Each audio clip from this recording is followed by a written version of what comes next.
never again stand behind the seal of the President of the United States of America. Never again. Never again.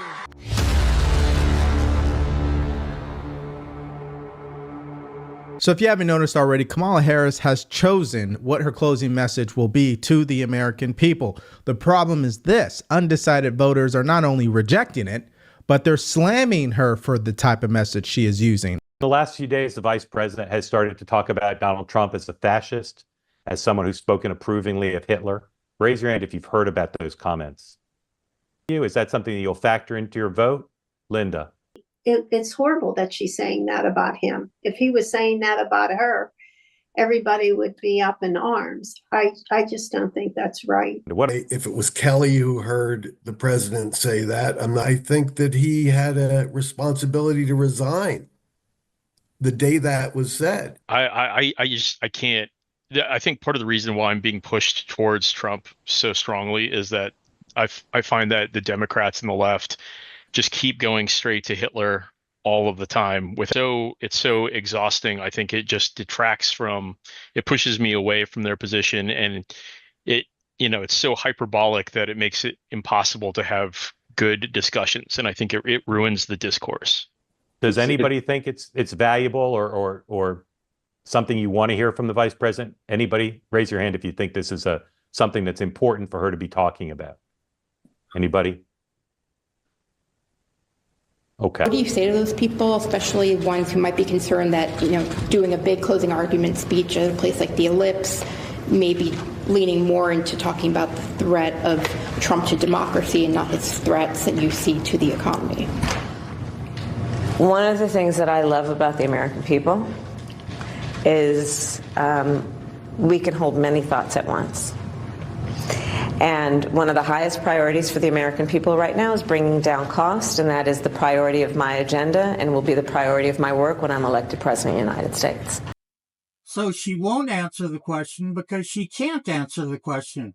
Plus, she's admitting that inflation has not been a top priority of her and Biden's administration the last 4 years. A growing number of top Democrats tell us privately they feel Vice President Harris will lose, even though polls show a coin toss finish 11 days from now.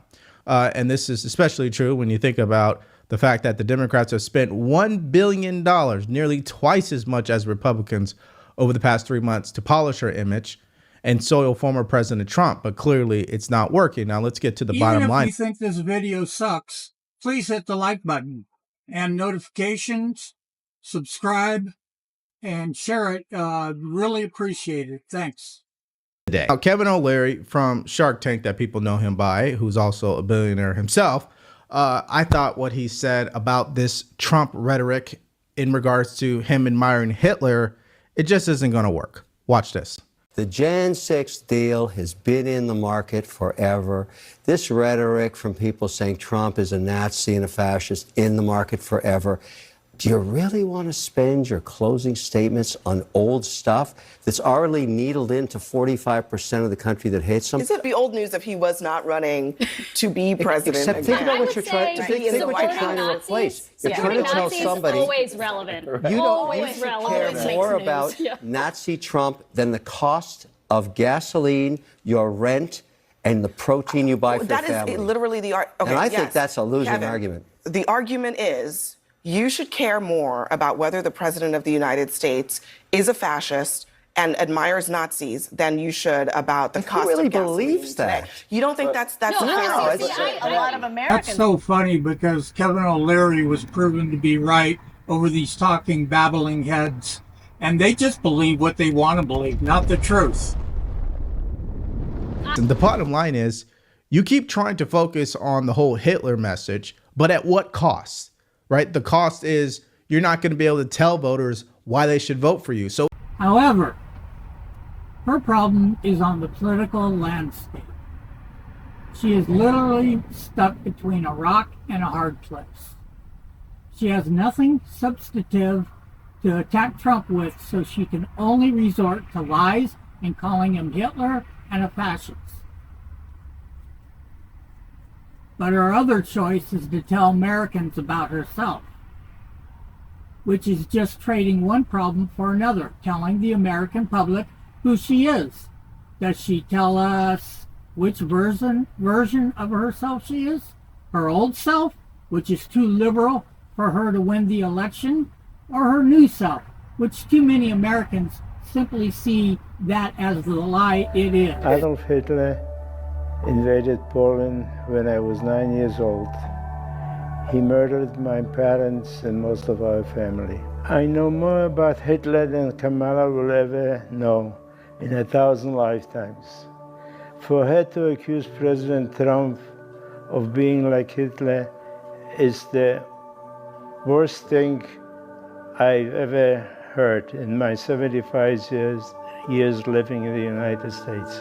I know President Trump, and he would never say this, and Kamala Harris knows this. She owes my parents and everybody else who was murdered by Hitler an apology for repeating this lie. The fundamental thing about this election is the immigration, it's the economy. That's what people truly care about. And I think Michael Singleton on CNN pointed that out very nicely. Watch. Donald Trump has had a pretty simple message that most voters understand. Taxes are an issue. Inflation is a problem. The cost of living is a problem. Most people agree. The polls suggest that. Immigration is an issue. Most people agree. Foreign policy is an issue. Do you want your sons and daughters going to fight another long, expensive war? Most Americans would say no. I think for the most part, he's been very effective at executing a critique of problems that the vast majority of people would agree with. Solutions? I have the same question for Donald Trump. Where are the solutions? So I think most people would say, yeah, we should have some level of deportation. You know, we can agree or disagree with that from a policy perspective. I know your thoughts on that, That's not Catherine. what he says. But he does say that. No, you he says mass deportation. Yeah, I mean, I think on the immigration point, not the majority. Trump is actually super clear. That might be the one place where he's but also on the economic issue, Trump says, look, I want to lower taxes for working class people. Most people will say, okay, that makes sense to me. Lower taxes. I don't want to pay more than I have to.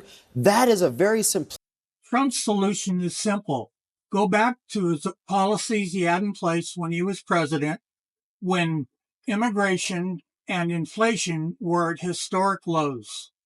Real panic is coming from the numbers as it pertains to early voting.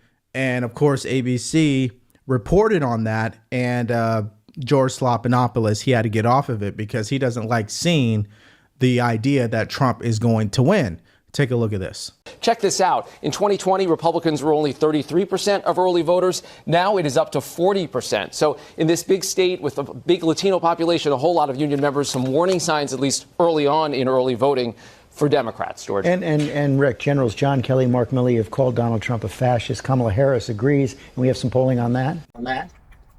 Stephanopoulos is just unbearable to listen to. He's so lopsided. He can't even see the truth. Thanks for watching, and please hit the like button.